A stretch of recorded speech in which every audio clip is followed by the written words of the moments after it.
di sebuah lembah nan hijau dan subur. Di tanah Pasundan yang kaya akan kisah, hiduplah seorang perempuan cantik jelita bernama Dayang Sumbi. Ia bukan perempuan biasa.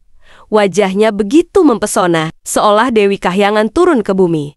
Namun di balik kecantikannya, Dayang Sumbi menyimpan kisah yang tak banyak orang tahu. Kisah yang mengubah hidupnya untuk selamanya. Ia memilih hidup menyendiri di tengah hutan, jauh dari keramaian istana, setelah mengalami peristiwa luar biasa yang membuatnya mengasingkan diri. Tapi justru di sanalah takdir menuliskan awal dari sebuah legenda besar, kisah tentang cinta, kutukan, dan sebuah perahu raksasa yang terbalik menjadi gunung. Suatu hari, saat sedang menenun kain di pondok kecilnya, benang pintalannya jatuh ke jurang. Dayang Sumbi berseru dalam keputusasaan, "Siapapun yang mengambilkan benangku, akan kujadikan suami." Tak disangka, benang itu dikembalikan oleh seekor anjing misterius bernama Tumang. Namun Tumang bukan sembarang anjing, ia makhluk sakti. Utusan Kahyangan, Dayang Sumbi terikat oleh sumpahnya sendiri, maka terjadilah sesuatu yang ajaib. Dan kelak, lahirlah seorang bayi laki-laki yang diberi nama Sangkuriang. Anak itu tumbuh cerdas, kuat, dan penuh semangat. Tanpa mengetahui siapa ayah kandungnya sebenarnya, Sangkuriang tumbuh sebagai anak yang pemberani. Ia sering berburu di hutan, ditemani Tumang yang setia menemaninya.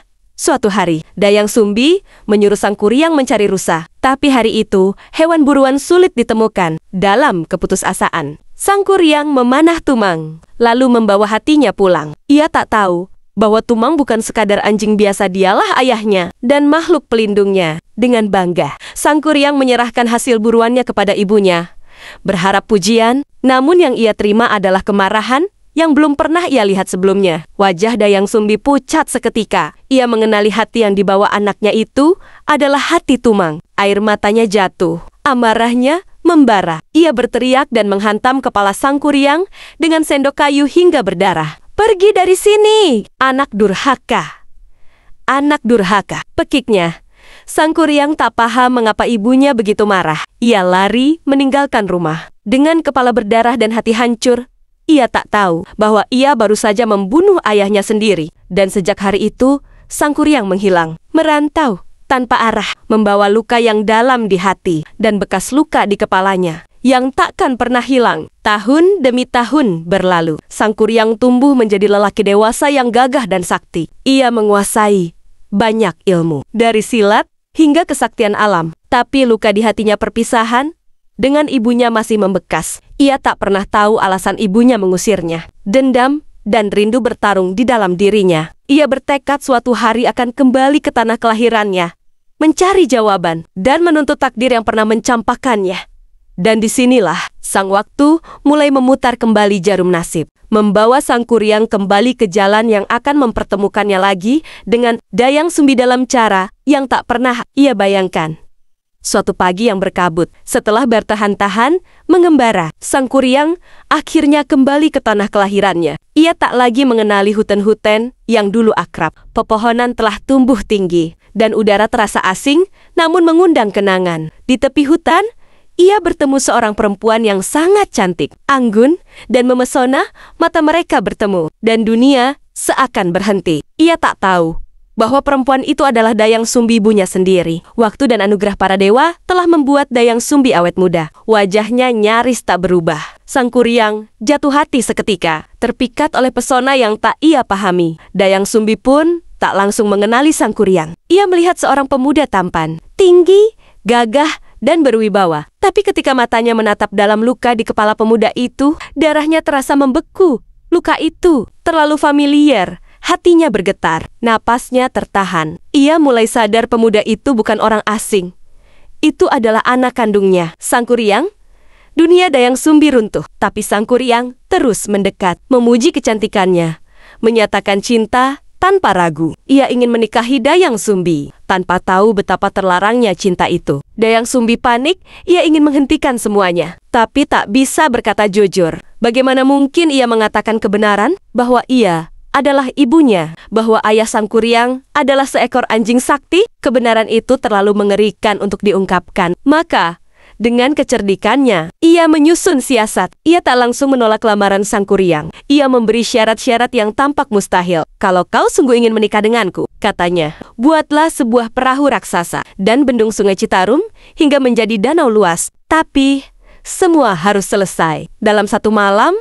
Sebelum fajar menyingsing, Sang Kuryang tak ragu sedikit pun. Ia tersenyum penuh percaya diri. Kalau itu saja syaratnya, akan kutuntaskan malam ini juga, katanya. Ia segera pergi ke hutan dan mulai bekerja dengan kekuatan yang tak dimiliki manusia biasa. Ia memanggil makhluk-makhluk gaib, para jin, penunggu gunung dan sungai. Dengan kekuatan supranatural, ia mencabut pohon-pohon besar, mengangkat batu-batu raksasa, dan menggali tanah hanya dengan satu hentakan kaki. Tanah bergetar. Langit mendung, dan suara aneh menggema di seluruh lembah. Malam itu bukan malam biasa. Alam seperti tunduk pada kekuatan Sang Kuryang. Dayang Sumbi mulai gelisah. Malam belum berlalu, tapi pekerjaan Sang Kuryang hampir selesai. Perahu raksasa hampir terbentuk, dan bendungan di Sungai Citarum hampir rampung. Ia ketakutan. Jika perahu itu selesai sebelum fajar, maka syarat terpenuhi dan pernikahan itu tak bisa ia tolak. Maka, Dayang Sumbi pun menyiapkan tipu muslihat terakhir. Ia menyuruh para penduduk menumbuk padi di lesung, menyalakan obor, dan membakar jerami di timur, agar langit tampak memerah seperti fajar. Ia berharap Sang Kuryang mengira hari telah pagi, dan menghentikan pekerjaannya. Taruhan antara cinta dan kebenaran. Malam itu ditentukan oleh cahaya yang palsu. Di tengah gelapnya malam, saat tenaga Sang Kuryang dan pasukan gaibnya hampir mencapai puncak kerja, tiba-tiba cahaya kemerahan menyelimuti langit timur. Kokok ayam mulai terdengar bersahutan, dan suara lesung menumbuk padi bergema dari kejauhan. Para makhluk gaib langsung berhenti. Mereka percaya hari sudah fajar. Panik dan takut terkena sinar matahari, mereka bergegas menghilang kembali ke alamnya masing-masing. Dalam sekejap, hutan kembali sunyi. Semua pekerjaan berhenti. Perahu besar itu belum selesai, dan bendungan pun belum benar-benar kuat. Sang Kuryang berdiri kebingungan, ada sesuatu yang tak beres. Ia menatap langit. Warna fajar itu terasa aneh. Udara masih dingin, angin belum berubah arah. Hatinya bergetar, dan perlahan kesadaran menghantam dirinya. Ini bukan fajar, ini palsu. Tipu daya. Amarahnya naik ke ubun-ubun. Wajahnya yang semula tenang, kini berubah menjadi kelam dan menakutkan. Dadanya bergemuruh oleh kemarahan yang tak bisa dibendung. Ia berteriak keras. Suara yang menggema jauh menembus lembah. Ia merasa dikhianati oleh perempuan yang dicintainya, oleh dunia yang selalu menolaknya, dan oleh takdir yang terus mempermainkannya. Luka lama di hatinya kembali menganga. Lebih dalam dari sebelumnya. Dalam ledakan amarah yang tak terbendung, Sang Kuryang menghampiri perahu raksasa yang hampir selesai. Tanpa ragu, ia mengerahkan seluruh tenaganya, dan dengan satu tendangan dahsyat, perahu itu terangkat ke udara, lalu terbalik menghantam bumi. Suara gemuruhnya mengguncang tanah, membuat burang-burang beterbangan, pepohonan bergoyang, dan langit seperti menangis. Perahu itu menancap ke tanah, terbalik dan kokoh, menjadi bentuk yang aneh mirip perahu yang dibuang terbalik. Dan sejak saat itu, tempat itu tak lagi sama. Sebuah gunung menjulang, saksi bisu dari kemarahan yang meledak akibat cinta dan rahasia yang tak pernah terungkap. Dayang Sumbi melihat semuanya dari kejauhan. Ia gemetar, bukan hanya karena ketakutan, tapi karena kesedihan yang teramat dalam. Ia tahu, ia telah menghancurkan hati anaknya sendiri untuk mencegah bencana yang lebih besar. Tapi pilihan itu bukan tanpa luka. Ia memilih antara cinta dan kebenaran, dan keduanya menghukumnya. Dengan air mata membasahi pipi, Dayang Sumbi menghilang ke dalam hutan,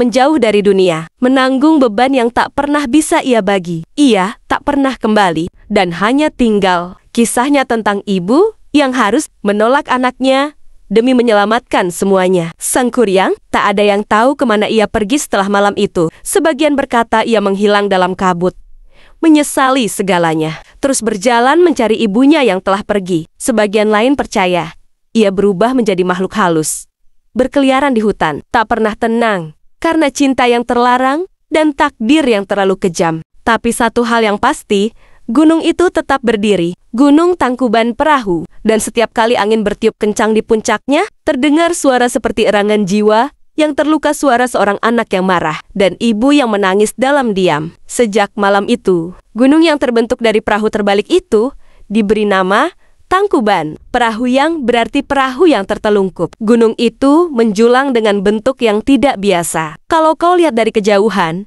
lekuknya memang seperti perahu besar yang dibalikkan. Tidak sedikit orang yang datang ke sana dan merasakan hawa berbeda. Udara di sana dingin, tapi ada semacam panas tersembunyi. Seolah amarah Sang Kuryang masih terjebak di dalam perut bumi. Asap belerang yang keluar dari kawahnya seakan bisikan dendam yang belum tuntas. Sebuah pengingat dari legenda kelam yang tak pernah benar-benar usai. Masyarakat sekitar percaya, gunung itu bukan sekadar gunung biasa. Ia hidup.